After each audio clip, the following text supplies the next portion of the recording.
a, I'm sorry, slide the protection. So here we go. Rolling out, freezes the cornerback, throw it right over his head. Boom, easy play.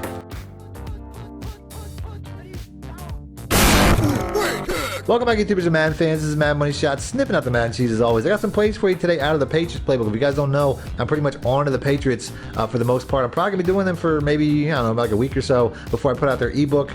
Realistically, I think that, you know, this particular playbook has some of the best plays. I already put out an incredible passing play out of the gun trips Y ISO. I can't even say it. It's not in a lot of, this particular formation is not in a lot of different playbooks, but it's in the Patriots, and this play, trust me when I say it, is one of the most explosive plays in the game. I'm going to put a link in the description as well as pop one right now as I'm talking about it. Make sure you check this out. But I'm also going to put out some run plays out of this particular formation, which in my opinion is probably one of the most underrated formations in the game. I don't think anybody's doing anything out of this, which is why it drew my attention.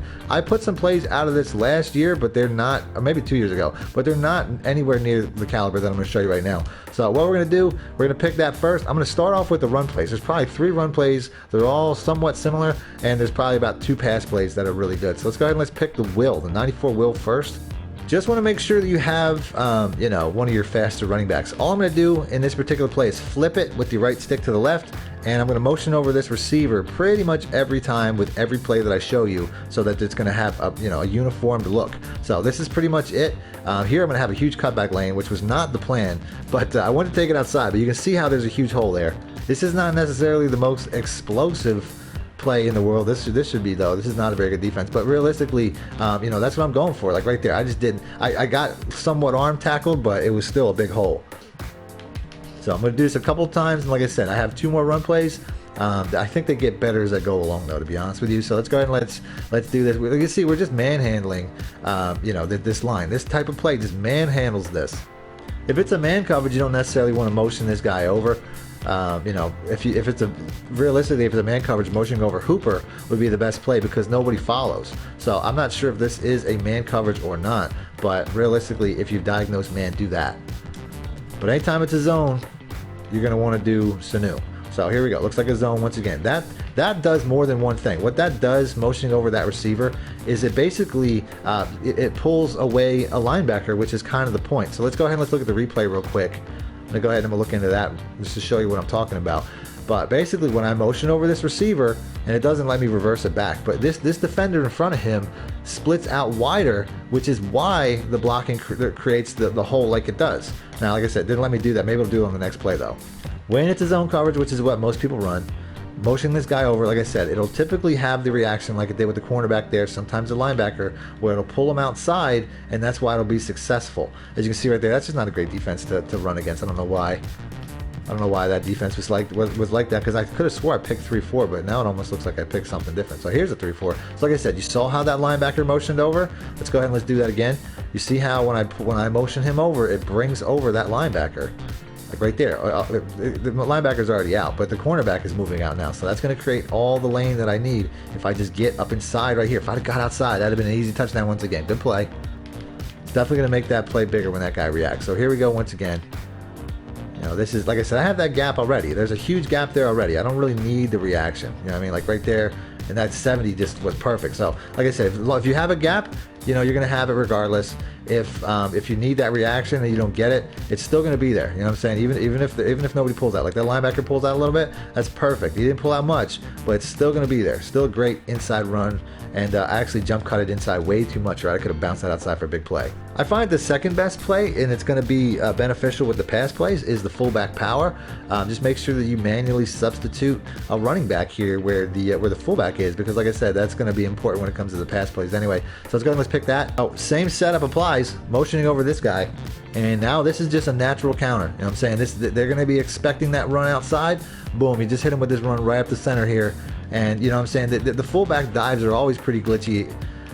Fullback dives are typically going to be, you know, a good couple of yards every time. But now your opponent is probably going to be overreacting to that outside run. So you just hit him with that inside run, and you got a running back there, and you're just going to have an easy play every time.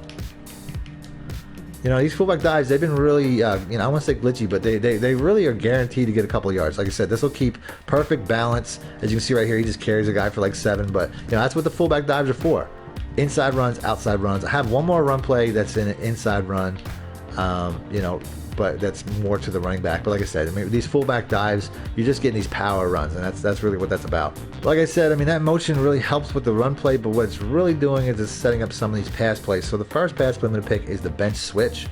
I forgot to mention that you definitely want to have in your fastest running back at the fullback spot. So we'll go ahead and we'll pick that again. So motioning over this, you know, receiver the same way I've been doing. Putting Hooper on a drag will create a really good check down, as well as help out with cover twos because he'll get open underneath Jones. And then putting Coleman on a streak is the way to go. Pass block the running back, this is your look. So let's go ahead and let's do this. I might end up taking this check down a lot because all these fullback or all these pulling receivers will create space. And the setup's not too long either. By the time I motion over, I should have my whole play set up by the time that receiver gets there. So we're going to be looking, you know, as far as the first read, I mean, maybe circle because he gets open deep over the middle, but he also has an option to get deep down the side of the field. If you think it's going to be a cover 3, there's probably another adjustment, but I'm going to keep running this one for now. I'll show that one a bit. So here we go. We got a man coverage. I'm pretty sure that square is going to be that look. As you can see right there, if I throw in the break, it's just going to be a big play pretty much every time. So let's go ahead and let's do this again. You can tell by the motion what the defense is, whether it's a man or a zone, which is nice. As you can see right here, we're just getting that triangle route right down the seam there. If it's a cover 3, he's going to be a big play right up the alley. You have the option to pass block the tight end too if you think that you're going to need it, but realistically, considering that he's running a check down, he's probably better served doing what he's doing. So let's just go ahead and let's leave him like that. We do have a Cray blitz, we have a cover 1 blitz, and we just have to wait for that circle across the middle of the field. So any blitzes will be circle pretty much. So anytime you see a cover 1 safety, you have a couple options. I mean, you can leave the play just like it is, but I find putting Hooper on an out route and then smart routing him might help to get the attention of that cover 3 deep third, and then you can always get a big play if you just, like I said, he just sits there and just waits to get beat. Now, he didn't catch the ball. I don't know what happened, but you can see the play was definitely there. So here we go. Single high safety. It's going to be a man or a zone. Now we know it's a man, so I'm going to do my regular setup, leaving Hooper to do the check down.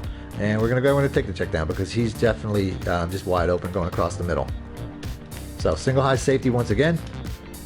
Guy follows across, so I know it's a man coverage. Single high man or a man blitz, one of the two. And we're just going to buy ourselves a little bit more time, and then we have that guy crossing the middle. So real easy play against cover 1. So hopefully, I'm going to go ahead and I'm going to start doing the cover 3 variation. Hopefully I'll see that a little bit. Which is, you know, just Hooper on an out route and then smart route. That's really all there is to it. I don't find that Coleman's too necessary on this particular play, but here we go. It looks like we definitely have something similar.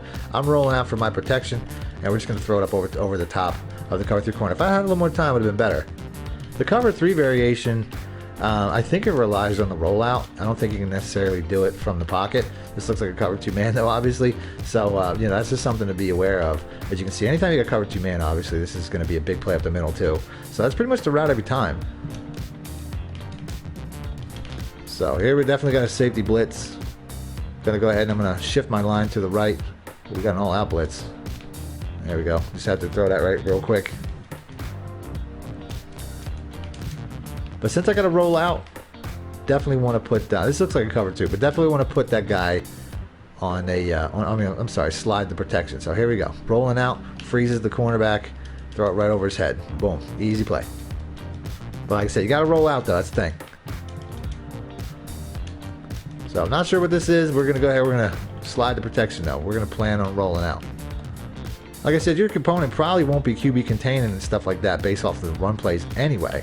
So here we go. Just freezes that cornerback. You know, the rollout just freezes that easy and we get a touchdown. Big play. So what variation you run is really up to you. But at the very least, the play is given away by the motion, so that'll help you a little bit. I didn't slide my protection, but we're going to make this happen anyway. So that dude looks like a cover 2. I'm not really sure, but he's still past it. Because like I said, that rollout glitch, they're never going to fix that. Not entirely sure what that was. So we're going to do this one more time. We're going to do the regular way. So I don't really know exactly what this is. I'm not sure if I roll out if I'll have that same effect regardless, but yeah, it does not. So he's still going to come up and underneath it though, because that's a cover 4, so he still gets past it. So that's pretty much it. You know, if you guys want to see more out of the Patriots playbook, do me a favor, hit the like button, I'll do that. Or let me know in the comments section what type of playbook you do want me to do. And that's it. Thanks for watching, MADDENMONEYSHOT out. Need more help or just want to show your support? Then head over to my Patreon and join my team, where you can get exclusive content like ebooks and bonus plays, as well as early access to my vids and more. Link in the description below.